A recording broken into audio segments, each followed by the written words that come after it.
Hello viewers, আসসালামু আলাইকুম। আশা করি সবাই ভালো আছেন।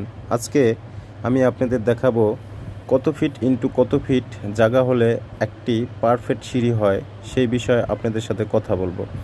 অনেক ভাই আছে যারা বাড়ি তৈরি করছেন, তারা সিঁড়ি কত ফিট ইনটু কত ফিট জায়গা হলে একটি পারফেক্ট সিঁড়ি হয় সেটা আপনারা জানেন না। কোনো ইঞ্জিনিয়ারের পরামর্শ নিচ্ছেন না, কোনো ঠিকাদারের পরামর্শ নিচ্ছেন না। যারা নিজস্ব থাকার জন্য একতলা বাড়ি করেন তাদের উদ্দেশ্য বলছি, মিস্ত্রির পরামর্শ নিয়ে আপনারা সিঁড়ির জায়গাটি রাখছেন।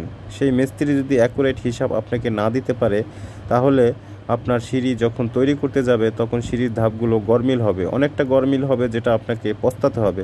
তো বন্ধুরা, সম্পূর্ণ ভিডিওটা দেখলে আপনি বুঝতে পারবেন কত ফিট ইনটু কত ফিট জায়গা হলে সিঁড়ি হয়। এখানে 45 ইঞ্চি আছে পাশ। এই সিঁড়ির যে পাশটা 45 ইঞ্চি আছে, এটা 4 × 48 ইঞ্চি। 4 ফিট হলে 48 ইঞ্চি হতো, 3 ইঞ্চি কম আছে। এটার পাশে আরও 5 ইঞ্চি গাঁথনি হয়ে করলে আরও 5 ইঞ্চি কমবে। তো বন্ধুরা, আমরা লম্বি মাপটা করে আপনাদের দেখাচ্ছি। এখানে আছে 10 ফিট। কেননা 10 ফিট এটা শাটারিং করা হয়েছে, সেই জন্য 10 ফিট আছে। যদি ধাপগুলো দেওয়া হয় এখানে 9 ফিট হবে।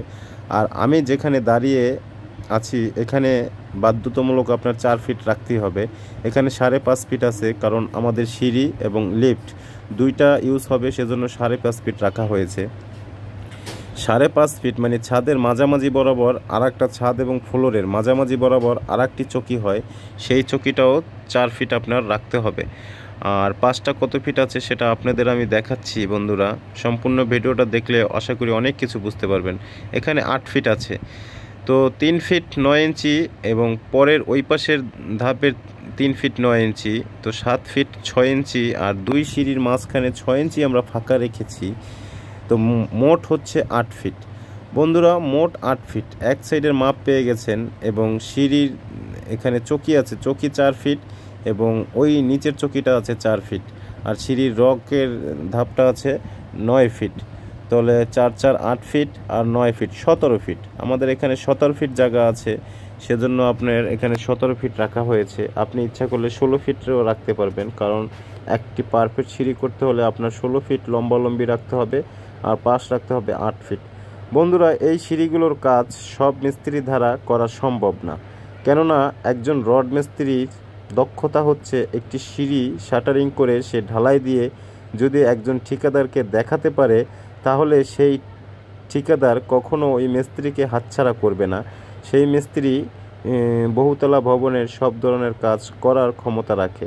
আশা করি বন্ধুরা আপনাদের আরও কিছু কথা বলবো। যেমন মনে করেন এই 2টা পিলার রাখা হয়, এই যে দেখতে পাচ্ছেন 2টা পিলার, এই 2টা পিলারের উপর এই সিঁড়িটা লোড থাকবে।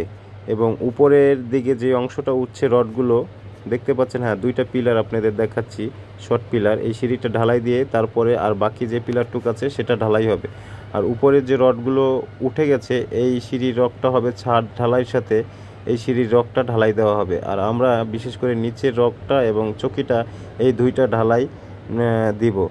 আর আপনার এক ধাপ থেকে আরেক ধাপ উঠতে গেলে সেটা রাখতে হবে বাধ্যতামূলক 6 ইঞ্চি। আমরা সচরাচর সব জায়গায় 6 ইঞ্চি রাখি, অনেকে 5 ইঞ্চি রাখে, জায়গার স্পেস যদি বেশি থাকে 5 ইঞ্চি রাখে। আর পাটা যেখানে আপনার পড়বে সেটা সর্বনিম্ন 10 ইঞ্চি রাখতে হবে, কেননা অনেকে 1 ফিট রাখে 12 ইঞ্চি। 12 ইঞ্চি রাখলে আপনার লম্বালম্বির জায়গা আরও বেশি লাগবে।